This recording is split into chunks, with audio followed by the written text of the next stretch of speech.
Greetings, friends, family, and fans of 321 FFA. It's a beautiful morning here in Provence. We are out by the pool with the dogs playing, the three big dogs of 321, playing and enjoying some breakfast and some coffee. Here's Amy here. She's having her breakfast, so we'll let her have her breakfast.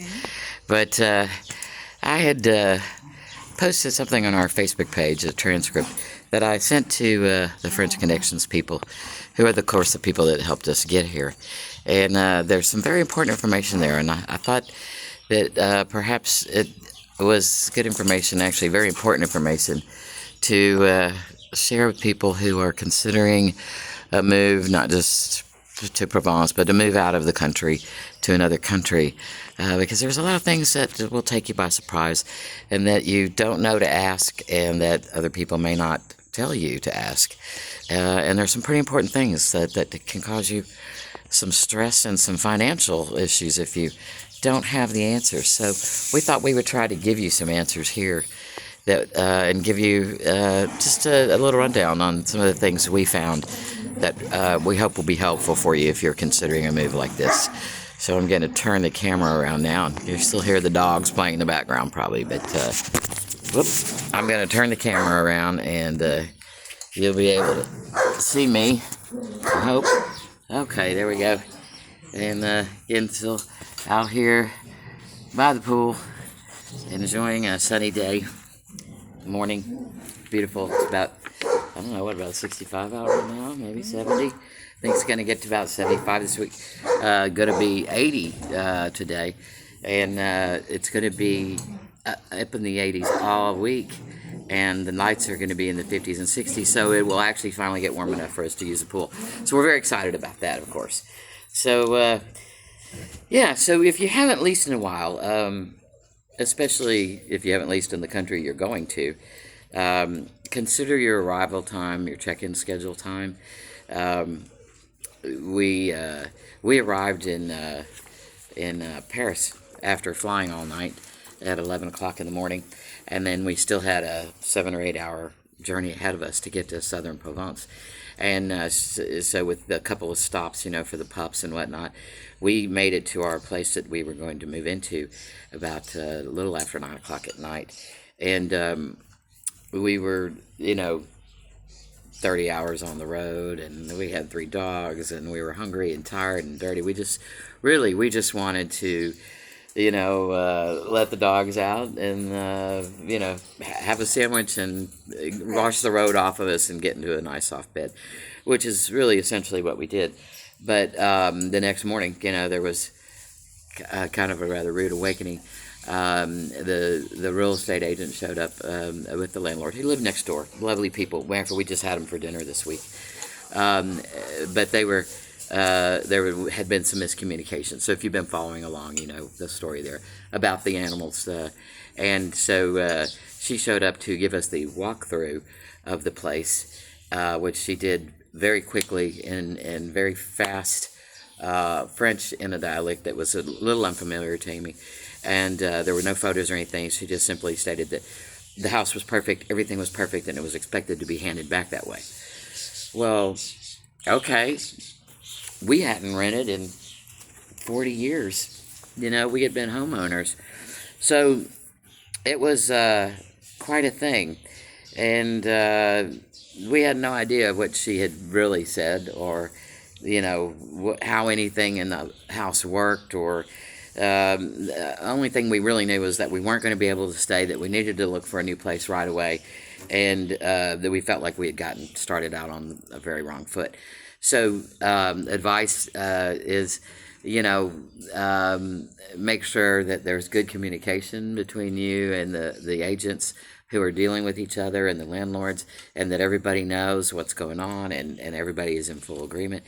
And if you are going to arrive in the middle of the night, maybe consider staying somewhere and then getting to your place that you're going to live during the daylight hours so that you can do a proper walkthrough during that time. And if the agent doesn't take pictures yourself, ask questions, ask them to slow down, take notes. it's a whole lot easier if you do it that way than if you just try to figure it all out after they leave, because, yeah, that's kind of crazy. And, you know, finding a rental as an immigrant, which is what you will be if you leave the country you were born in and go somewhere else. Um, Finding an immigrant in a country, especially some place like France, when all of your income comes from somewhere else. So, for example, we moved to France. All of our income comes from the U.S. We have a retirement income. We have both of us have Social Security. I have income coming from one of the companies that I owned and am selling. But it's all money that comes from the U.S. It goes into our U.S. bank account. We use another international service to transfer it into that bank, and that bank we convert it, and then once converted, we put whatever money we need into our household account at BNP Paribas, which is a French bank. It doesn't matter that it's coming out of a French account to pay the bills. They want to know where it comes from. And so if it's all coming from outside of the country, it makes it difficult at times to find a rental. In France, for example, there's a situation. It took us 5 months to find our first rental and 3 months to find our second rental. And it was really difficult to understand that process. But the reasoning, especially because we found lots of houses that we liked and lots of houses we were qualified for, or that we felt we were qualified for, but we kept getting rejected, or they wouldn't even look at our portfolio, which we'll talk about here in a minute. But the reasoning was there's a France takes care of its renters, it takes care of its landlords, but once you get into a place, you're kind of there, and it's hard to be removed. So landlords are very picky about who they allow in, and you as a tenant, a leaser, have to have carry insurance, not just for your own belongings, but for the expense of the lease, for the term of the lease. So you have to have a guarantor that will guarantee that no matter what happens, the term of your lease will get paid for. And there's the landlord also has to carry insurance to take care of certain things, and there is a company that insures a lot of landlords. Here it's about 80+%, and that particular company will not look at anyone whose entire income comes from outside of the country. So if your income comes from outside of the country in France, you're automatically kind of knocked out of 80+% of the properties. They won't even look at you. And this is despite the dossier that you have to put together. The dossier, the portfolio, is kind of amazing itself. In the U.S., I have a leasing company, so I know essentially how that works. We look online for a property, decide which ones you want to see. You make sure you meet the minimal requirement of 3 times the rents. And then you call up the agent, you set a viewing, you go for the viewing. If you like it, you go generally back online to the company's portal, you fill out a short application, you pay a $50 per person over the age of 18 application fee, and you provide them with 3 months bank statements or 3 months pay stubs, an official ID, and the current landlord where you live, and perhaps the previous landlord. And in 3 to 5 days, they generally will give you a decision. If you get offered the property, then you go online again and pay the 1 month's deposit, and they will give you the keys. You do a walkthrough with the agent upon move-in, and then you take pictures. You get a move-in form, and you have to get that back usually within a week. And that's with the condition of the property, mark off if there's any holes in the walls or cracks in the tile or whatever. And then that's what you use to check out with as well, so that you don't, get held liable for any damage that you didn't do. The whole process takes maybe 2 to 5 days. It's generally not very long. And the agent's fees are paid by the property owner and not by the tenant looking to lease. So that's how it works. And essentially, if you don't cause any more than typical wear and tear to the flooring and the walls and whatnot, you get your deposit returned to you. If you cause more damage than that, they have to provide a list of those things within 30 days and provide you whatever funds you have coming back during that time. In France, and in many places in Europe, but certainly in France, it's not that way. First, you put together this dossier, which is a folder of documents that you use to present yourself to agents, real estate agents, okay? It's similar to the U.S., and that includes 3 months of pay stubs or bank statements, but they ask for a whole lot more. So you do provide your valid ID, you provide your visa, and your current address or proof of where your monthly funds come from, your previous landlord information, your current employment, or again, proof of where your funds come from. In our leasing dossier, also included 3 years worth of tax returns, statements from every bank that we potentially would use funds from to pay rents.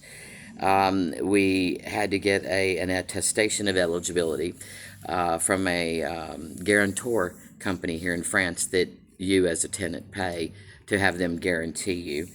And then you have to have a picture of yourselves and a little letter about you giving them information about you.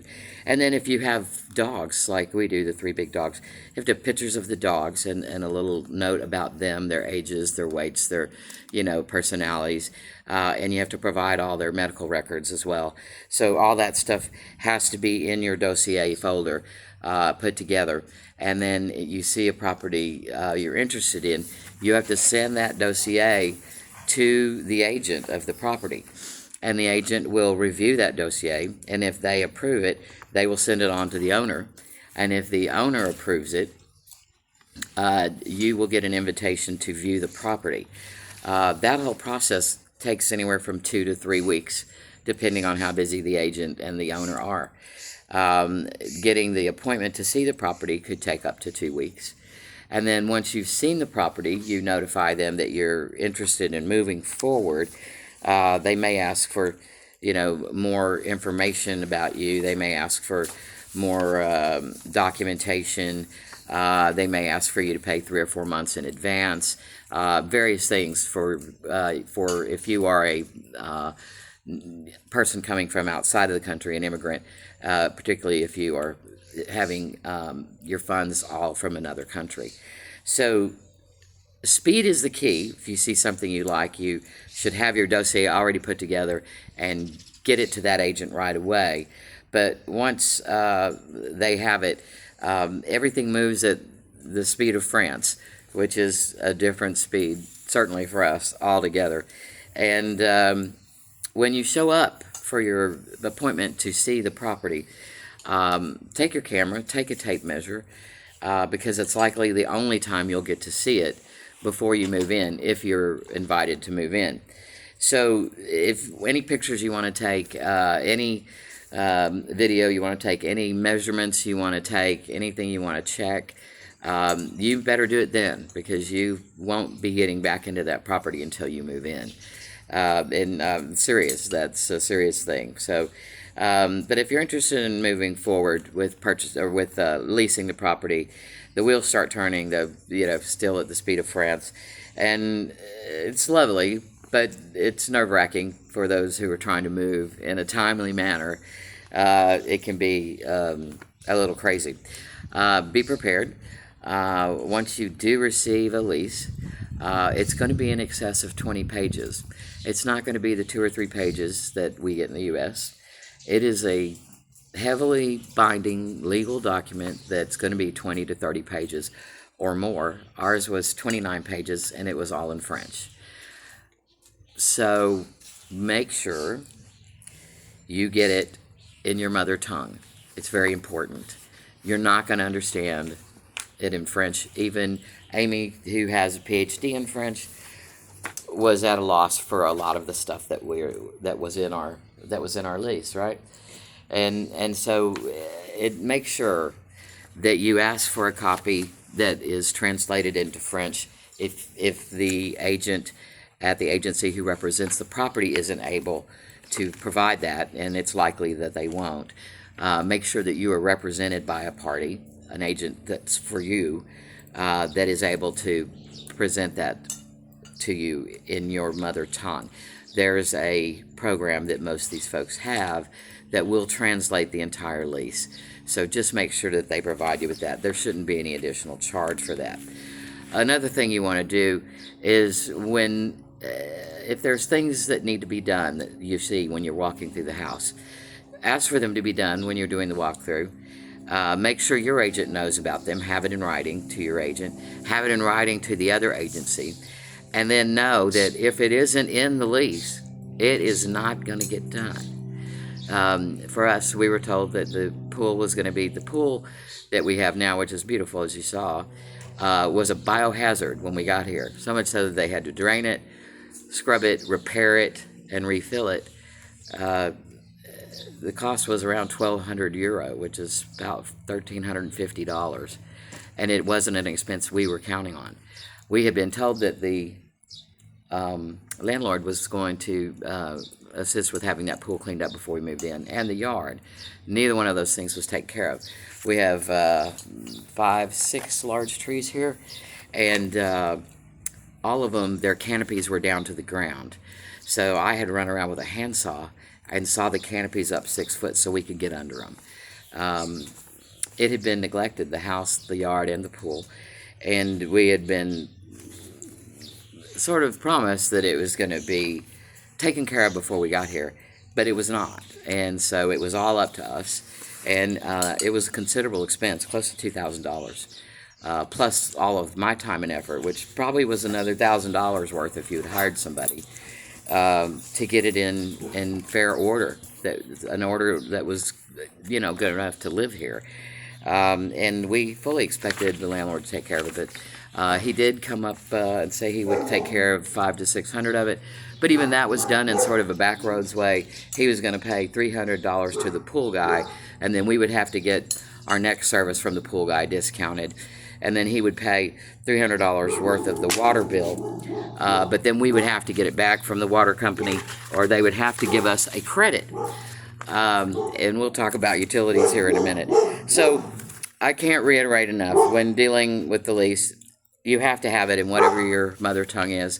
You have to have everything in writing, and you have to know that if you get there, you open the door, and things aren't done, it's probably going to be on you to fix them.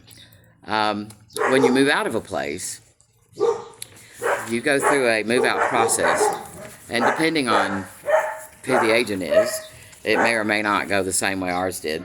But at our first place, which was a place that wasn't okay with the dogs, but they had dogs of their own, so they knew what dogs were. And they actually like our dogs. That wasn't the issue. The issue was their dogs were guard dogs and kind of wanted to eat our dogs. So that was an issue.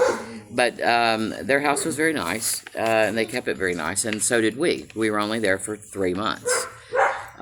We kept everything in great order. We purchased $300 in dog blankets, waterproof, fur-proof dog blankets that we covered their 2 chairs in the living room and the couch and both beds with, so that if the dogs got on those things when we were out, which of course we know they would, their hair would be collected in those, and we would take those and wash them every few weeks. And you know, we took care to vacuum 2 or 3 times a week, and we're very fastidious housekeepers, so we took good care of the home.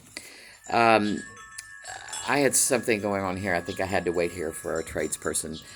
So Amy went to go through the walkthrough to close out the house over in Latour, and we had no idea what that was going to entail, but it entailed a 3.5-hour walkthrough. Mind you, it was a 2-bedroom, 1-bathroom space of about less than 900 square feet, where they counted every piece of silverware, every towel, every sheet, every glass, every pan, pot.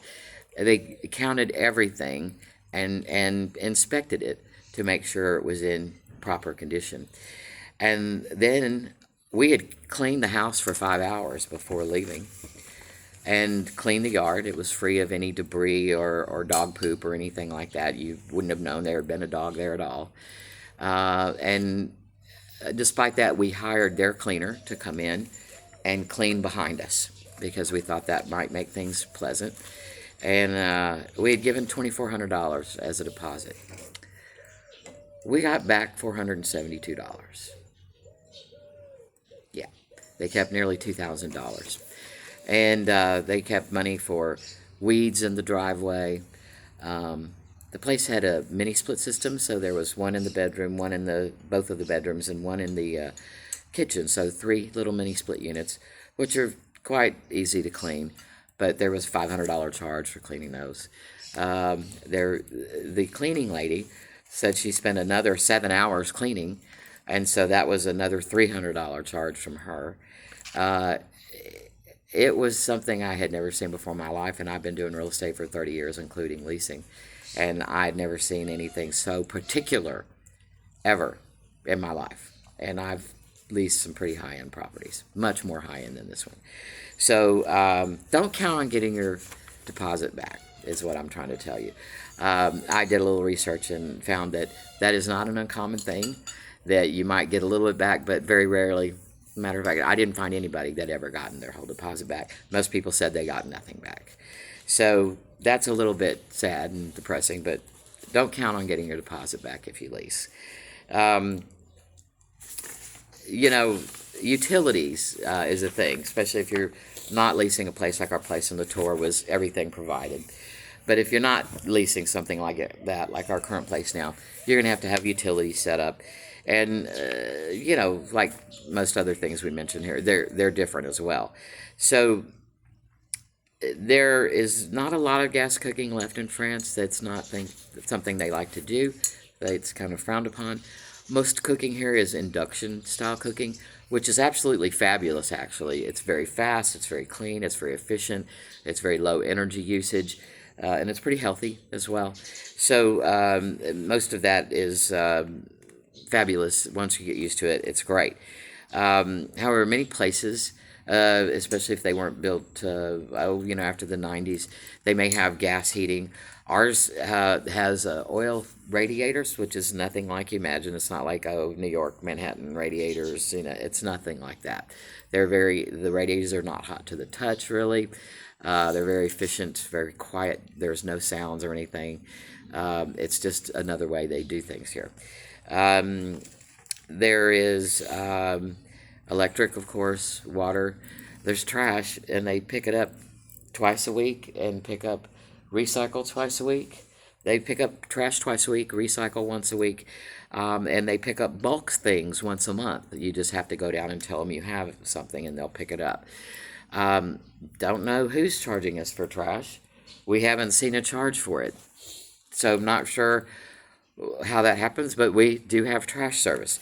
Electric and gas come in on the same bill, and it's based on the prior 12 months usage. So because we live in a 4-bedroom, 2-bath house, it's likely that there was a family that lived here before, and their usage apparently was, what was it, $237 a month.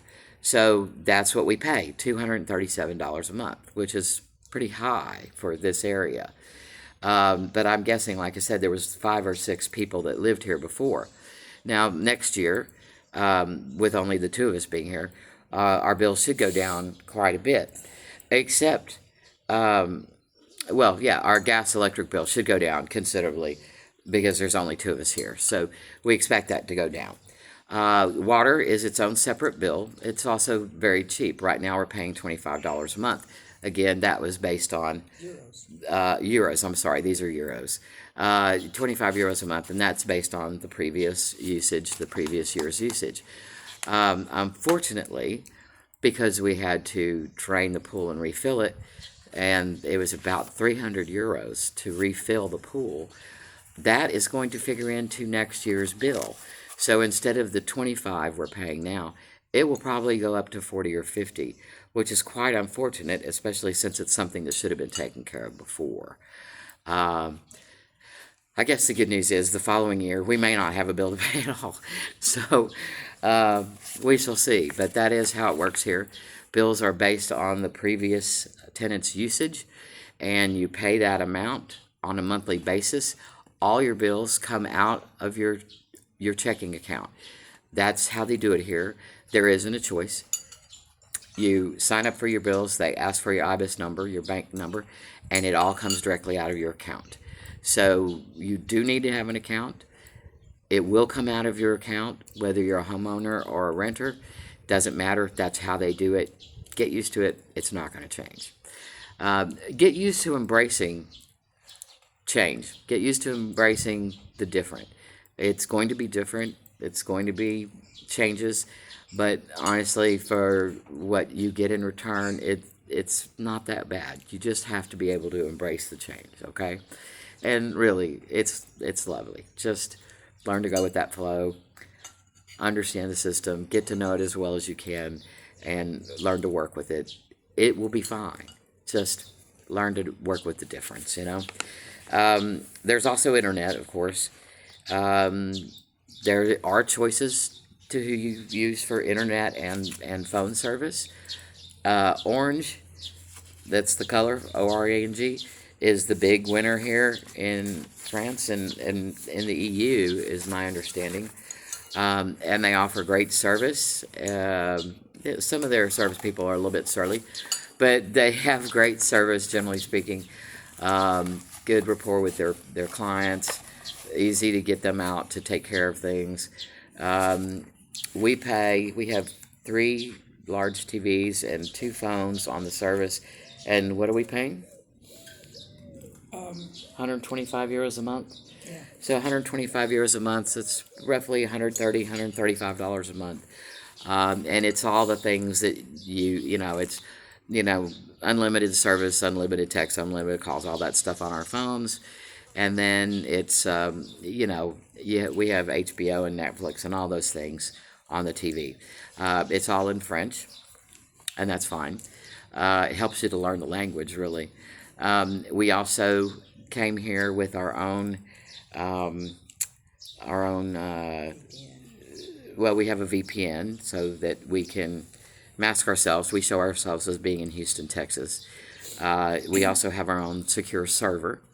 And so we have that over our Orange server, and our VPN is installed, and it works on our computers, our TVs, and our phones. So the way we have it is we have our Fire Stick in the back of the TV, and we can switch between our US TV stuff, because we still have our Amazon Prime both there and here, and mainly use it for the music I have stored there and the TV stuff. And so we can switch back and forth, and we can see our American shows when we want to, and we can see French shows when we want to. So that's kind of the best of both worlds. Same with our phones. Amy has an iPhone, and I have an Android phone. We made sure that when we upgraded the last time that we got phones that allow for 2 SIM cards, or 1 SIM card and an electronic SIM card. Honestly, the best way to go is for 2 physical SIM cards to be available for your phone. And so we have a US SIM card in 1 slot, and we have an EU/France SIM card in the secondary slot. They both show up on the phone. Whenever we want to make a call, we get to pick which SIM card we use. Whenever a call comes in, if it's a US call, we answer it on the US card. If it's a French call, it comes in, it's answered on the French card. So in that way, we keep our US phones at less than $100 a month, $135 a month, and that covers 3 phones for us. I still cover a phone back in Texas for someone. And then here, that same $135-ish, 125 euros, covers all of our internet and our phones, which, as you can tell, is a much better deal. But for that $235, we're covered for all of our US TV, all of our French and European television, all of our US phones, and all of our French European phones, which is not bad at all. So that works out pretty well. There may be a better way to do it, but that's the least expensive, least complicated way we've found to do it. So yeah, that's how we do it, and it's a good way to go. Remember when I mentioned the moving part? God, we are so happy to finally be somewhere where we're going to stay for a while. We are coming up on 3 years of moving now. In 3 years, in 28 months, we moved 5 times. Tasha, who is the big white Pyrenees golden mix, is 3 years old now, and she has moved 8 times that we know of in her 3 years. So she was moving every 3 or 4 months. She thinks that's just what you do. But the other 2 were getting quite worn out with it, and so were we. So we have this place for 3 years if we want it, and longer if we want it. I suspect we will be here for at least the 3 years. It's a lovely place, and now that we've gotten it in order, it's a great place, and we have lots of guest rooms, so we're looking forward to welcoming some guests. But renting a moving vehicle in France without a French license is impossible to do. First of all, you have to get your French license within a year of being here, which requires you taking the French driver's test, unless you're from a state who has a reciprocity agreement with France, and they just swap licenses. Texas is one of those states. You can just swap your Texas license for a French license. Wish we had kept our damn Texas license when we moved to New York, because New York is not one of those states. So we are both now faced with having to take the French license test. And Amy will take it, I'm sure, before I will, because she speaks French better, much, much better. I don't speak it hardly at all. So we are working on that. But without that French driver's license, you can rent cars in France from an American rental company. We rent ours from France Auto out of New Jersey. They're great. They're fabulous and a good solution for you. But you can't rent a French vehicle without a French driver's license. So hard to rent a van to move. We only had a van load, not even a van load, a third of a van load of stuff. But it was too much to fit in the car, and we needed to have another vehicle to move it. So we ended up having to, it was our landlord, who's a professional driver.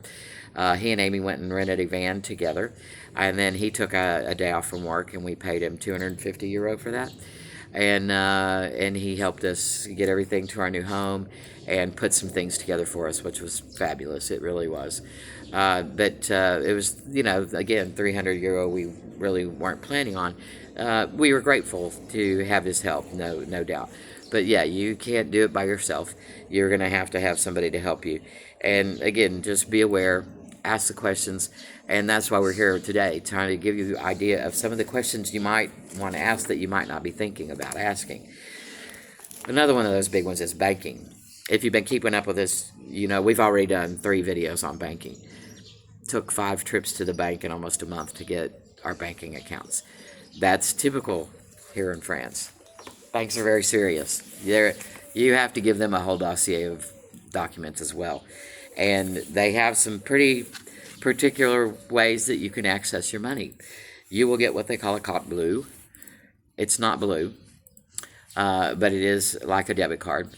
But you also have the choice to get a carte credit, which you would think might be the debit card, but it's not. It's actually a credit card that you can use as a debit card, but you can also use it as a credit card. There's a monthly charge for both of them. We weren't looking for another credit card, so we did not go that way. We went the carte bleue way. I think it's €5 a month or something. And it works pretty well once they get the right phone number attached to it and the right code attached to it.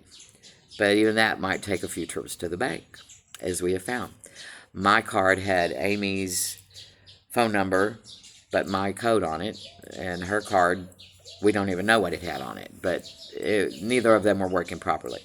They're both working properly now, but they also limit how many times you can access your card, your account with that card on a monthly basis, and how much you can take out, not just per transaction, but per month. And the per month seems to be based on how much you keep in the account. It's a fluctuating thing. It's kind of a complicated thing, but the more you keep in the account, the more you're allowed to take out on a monthly basis. Um, we were quite stymied because the first month we were only allowed to take out $2,000. Well, it was our rent and that was it. So we had to use our Wise card for everything else, which was fine. Um, but we were like, well, what are we doing? Why do we even have a bank? And then we had to learn some of the ins and outs of the banking system and why they work the way they do, and the stopgap measures and protective measures they have in place, and it makes some sense, certainly in the French way. And again, it's just something you have to learn to work in that system.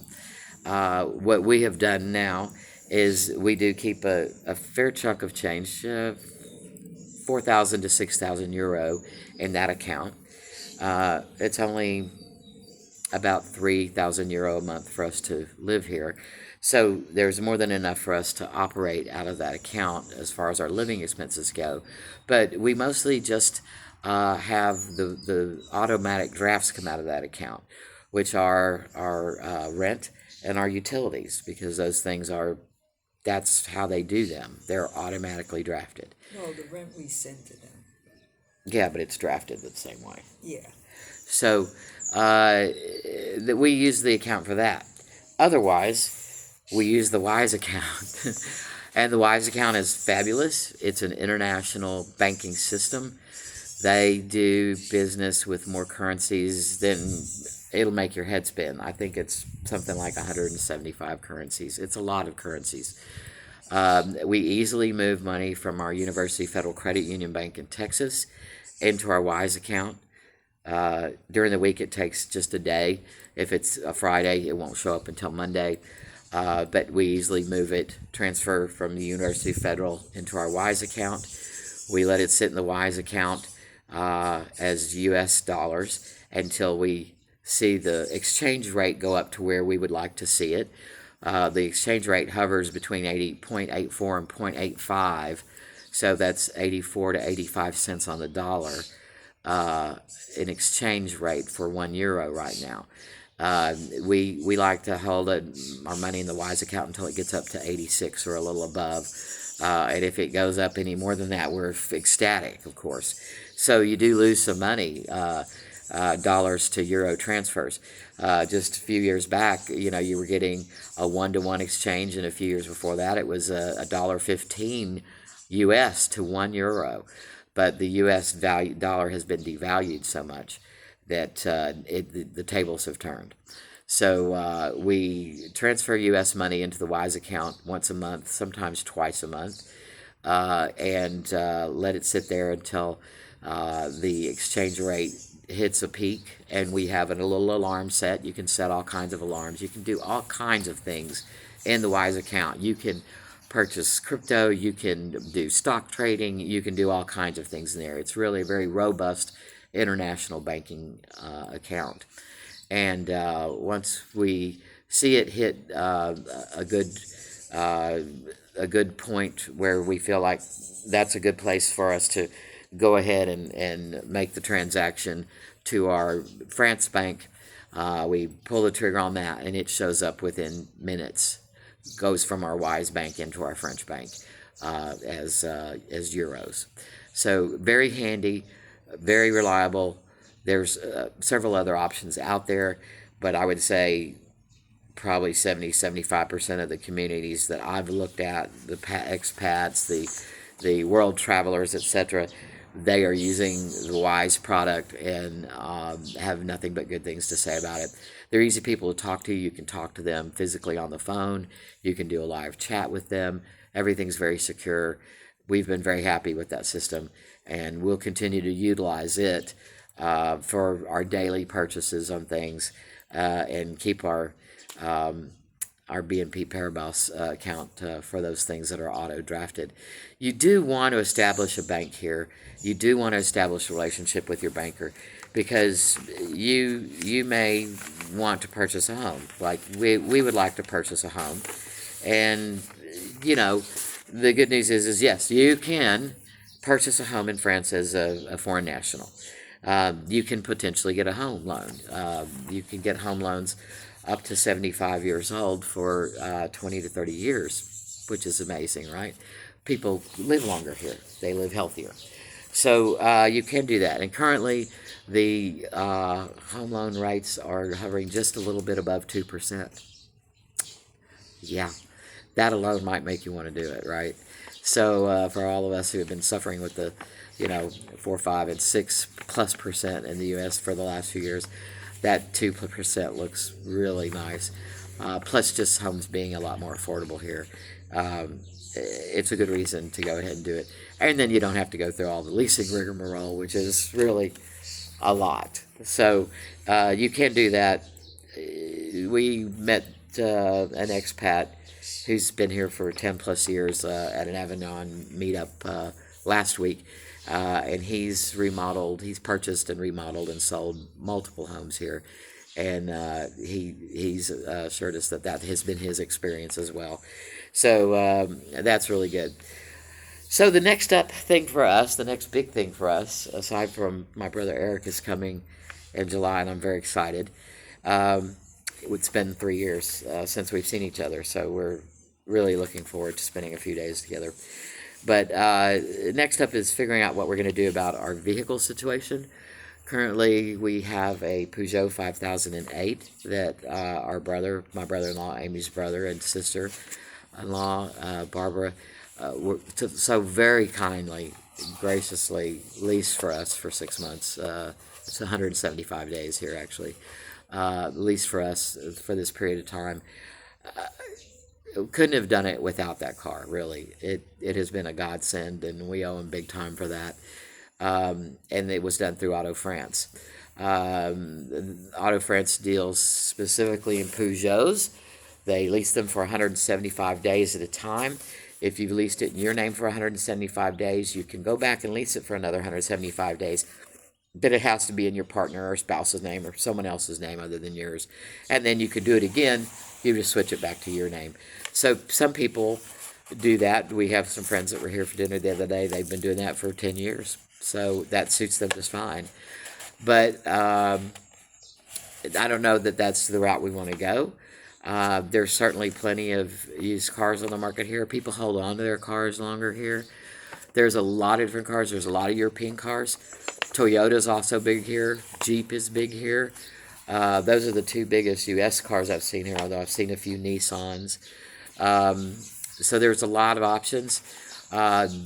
France is looking to be selling only electric vehicles by 2030. That's coming up pretty quick. So you'll see a lot of electrical vehicles on the road. There's a lot of hybrids. The Peugeot 5008 that we drive is a hybrid. So, and a lot of that gas is sold by the liter, and it's $4 a liter or $1.70 something. It's over €2 a liter. €2 a liter, and it's about 4 liters to make a gallon, somewhere in there. So we're close to between $8 and $9 a gallon here. So it's expensive to own and operate a car here, especially a gasoline car, and more so a diesel vehicle. So we're kind of looking at that. I'm an old motorcycle rider. We've been looking at trikes and motorcycles with sidecars. I think you could probably get away with that about 9 or 10 months out of the season when it's not raining. But there's going to be a couple of months out of the season that's not practical. Public transportation is really good here.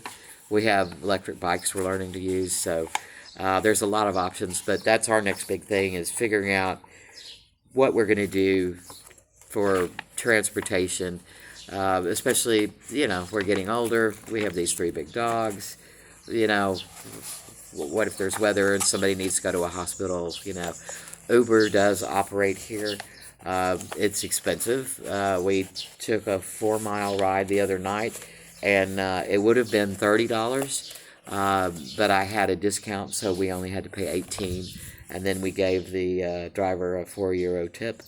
So it's expensive, but most of the time you can take a tram or a train or a bus pretty much anywhere you want to go, but a lot of those stop operating around 9 o'clock at night. So if you're going to go out later at night, or if you have an emergency need, or if you have a need that requires a little more privacy, you might want to have another vehicle. So we're trying to figure that part out now, and that's our next big adventure. Other than that, we have finally gotten settled in for the first time in 3 years, unpacked everything. We have all our own stuff again. None of my clothes fit me. I've lost 50 pounds, and none of my clothes fit me. So we'll have to get to that at some point. Yeah, we had to buy a bunch of appliances. We're still learning how to use those. They all operate quite differently. Um, quite differently. Of course, because everything's on the metric scale, the centigrade scale. So, we're still learning some things, and we still have some few smaller things to do. But we do have a home now that feels like home for the first time in 3 years, and we're looking forward to being here for a little while. And as always, we're grateful to share the journey with you. We're grateful that you're here to share the journey with us. We appreciate you showing up and being here, and we hope you continue to come and join us on these little conversations. They won't be so long in the future, but we really wanted to share these items because we feel like there's a lot of people looking to make the leap, move out of the U.S. and move somewhere else. And there's just things that you should know that you may not even know that you need to find out about or ask about, or you may not know who to ask about. So, feel free to reach out to us in a DM or make a comment. We'll get back to you quick as we can. We love helping others find their path, find their way. You pay it forward, and it's going to come back to you. So we're happy to be that people and those people. And again, thank you for being here with us on 321 FFA, and we hope to see you again soon. A bientôt. A bientôt. Ciao for now.